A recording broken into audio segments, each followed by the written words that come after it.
Hola, muy buen día. Mi nombre es Jaime Omar Díaz Blanco, del grupo 5CM3, en la asignatura de Instrumentalización y Control.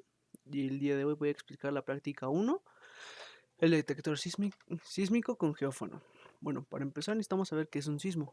Bueno, un sismo es el movimiento brusco de la Tierra causado por la liberación de la energía acumulada durante un largo tiempo.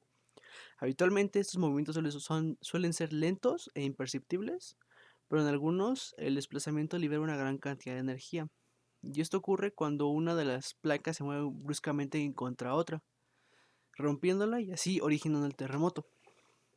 Bien, después seguiremos con qué es un transductor y su uso para detección de sismos. Bueno, un transductor es un dispositivo capaz de transformar o convertir cierto tipo de energía a otro tipo, ya sea para facilitar la medición en algún aspecto o cosas así.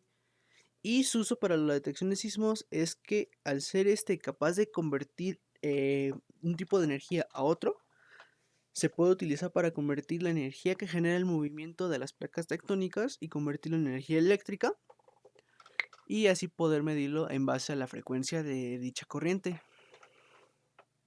Bien, para la frecuencia del corte del filtro que utilizaremos, la calcularemos mediante la fórmula del filtro de pasabajos activo, en el cual nos dice que la frecuencia de corte es igual a 1 sobre 2 veces pi por la resistencia, por el valor de la resistencia por el valor del capacitor, donde nos queda que es 1 sobre 2 pi por 10 kilo ohms por 1 microfarad, lo cual nos da que la frecuencia de corte es alrededor de 15.9 tirándole a 16, por lo cual tenemos que las frecuencias por debajo de casi 16 Hz no van a pasar sin ningún problema.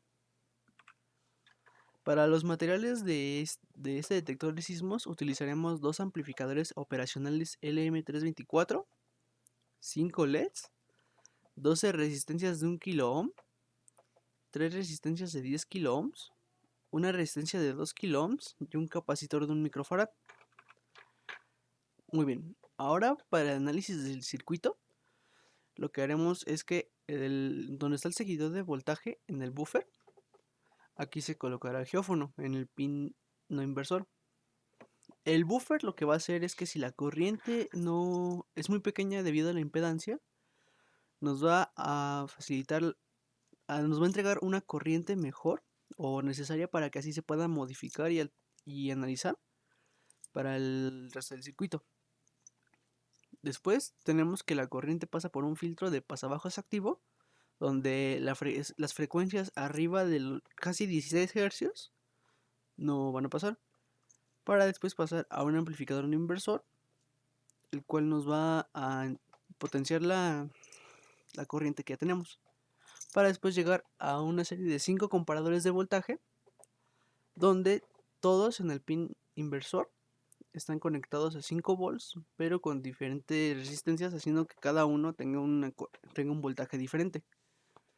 Pues bien, al no recibir señal del geófono, este no mandará ninguna corriente ni ningún voltaje, por lo cual en el pin positivo o en el pin no inversor se tendrán 0 volts. Entonces, como son comparados de voltaje, va a mandar al más alto. Si es más alto el pin inversor, va a mandar el voltaje de entrada negativo. En este caso, que es 0, por lo cual el LED no va a encender.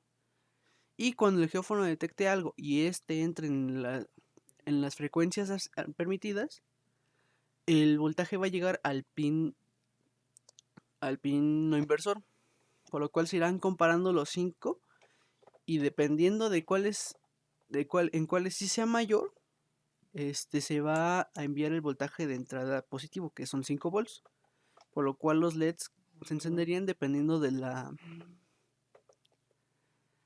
voltaje que se entregue.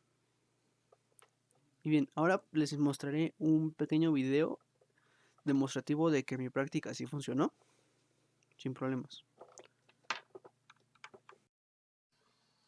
Bien, en el video se ve que el primer LED enciende y esto es porque era mi segundo intento. En el primer intento me había quedado perfecto, todo normal, pero por el hecho de que teníamos que compartir geófono, al momento de volverlo a conectar para hacer el video y mostrárselo al profesor, el primer LED se mantenía encendido.